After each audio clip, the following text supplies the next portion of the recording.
రామ్ జగదీష్ గారు. Good evening all అండి. Band మేళం సినిమాని ఎంకరేజ్ చేయడానికి వచ్చిన పెద్దలందరికీ కూడా నమస్కారం.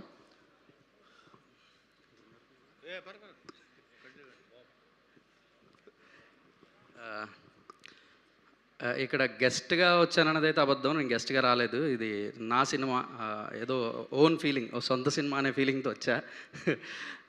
చందు, జాబిలి ఎప్పటికీ వీళ్ళ సొంత పేర్లతో పిలవలేను నేను, ఇంకా లైఫ్ లాంగ్ అది అలా ఉండిపోద్ది. Sorry for that. నా చందు, నా జాబిలి ఒక సొంత ఫీలింగ్ అంతే అది.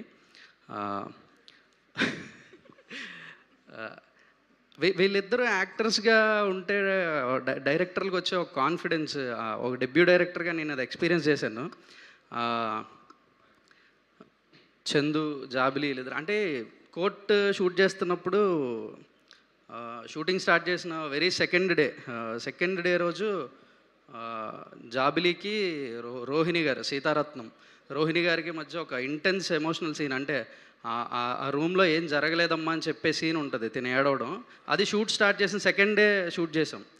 ఆ సెకండ్ డే రోజు అలాంటి సీన్ షూట్ చేయాలనే కాన్ఫిడెన్స్ డైరెక్టర్కి రావాలంటే యాక్టర్స్ నుంచి అది రావాలి. ఆ రేంజ్ కాన్ఫిడెన్స్ డైరెక్టర్కి ఇవ్వగలిగిన యాక్టర్స్ వీళ్ళు. రోషన్ అయితే అసలు కోర్టులో the first shot we shot on Roshan is police స్టేషన్లో పడుకోబెట్టి కాళ్ళ మీద లాఠీతో కొట్టే సీన్ చేసాం ఫస్ట్ కోర్టులో. అండ్ అది నిజమైన లాఠీ, వీడు నిజంగా డబ్బులు తిన్నాడు, కొంచెం బ్లడ్ కూడా వచ్చింది, sorry.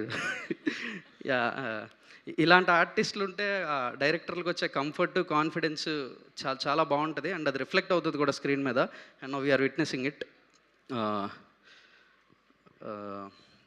Coming to Band Melam, Kona garu, sir Kona Venkat garu, thank you for making Band Melam happen. అంటే కోర్టు తర్వాత వీళ్ళిద్దరూ ఏం చేస్తారు, ఏమైపోతారు. యాక్చువల్లీ ఇందాక సొమ్మగారు అడిగినప్పుడు చదువుకోవాలా అవసరం లేదా, టాలెంట్ ఉంటే సరిపోద్దా, ఆ క్వశ్చన్కి కోర్టు అయిన తర్వాత కూడా వీళ్ళిద్దరికి ఏం చెప్పామంటే, అందరూ టీం అంతా, మీరు ఫస్ట్ కనపడద్దు, డిసపియర్ అయిపోండి, సినిమాలు మర్చిపోండి, ఓ 3-4 ఏళ్ళు వెళ్ళిపోయి ఓ మంచి కాలేజ్లో జాయిన్ అయ్యి చదువుకోండి ఫస్ట్.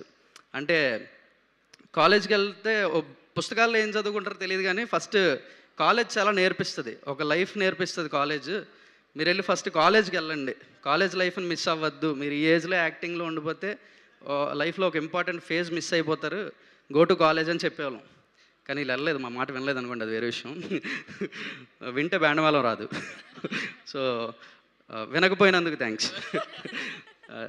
అట్లా కాలేజ్ లైఫ్ లాంటివి ఏవో కొన్ని మిస్ అయినా కూడా సినిమా చాలా నేర్పించింది మీకు, మీరు నేర్చుకుంటున్నారు సినిమాతో, అది మాకు కనిపిస్తుంది. Thank you. And coming to Band Melam, ఇందులో చాలామంది ఉన్నారు మా కోర్ట్ నుంచి, ఫ్రెండ్స్ బ్యాచ్లో కానీ Uday, Vihan, nice. And Vijay bro, వద్దు మన గురించి మనం మాట్లాడుకోవద్దు, మీ గురించి మాట్లాడితే నా గురించి మాట్లాడుకున్నట్టే వద్దు. So director Satish bro, Band Melam మోతం మోగిపోవాలి. 26 March 26 బ్యాండ్ మేళం మోగాలి. Wishing all the very best to the entire cast and crew and whole team. Thank you so much. Thank you Soma garu. Thank you so much Ram garu. And అలాగే కో ప్రొడ్యూసర్ శివరాం రాజ్ గారిని వేదిక మీదకి రావాల్సిందిగా request చేస్తున్నాము sir. ఈ సినిమాకి ఎంతగానో వారి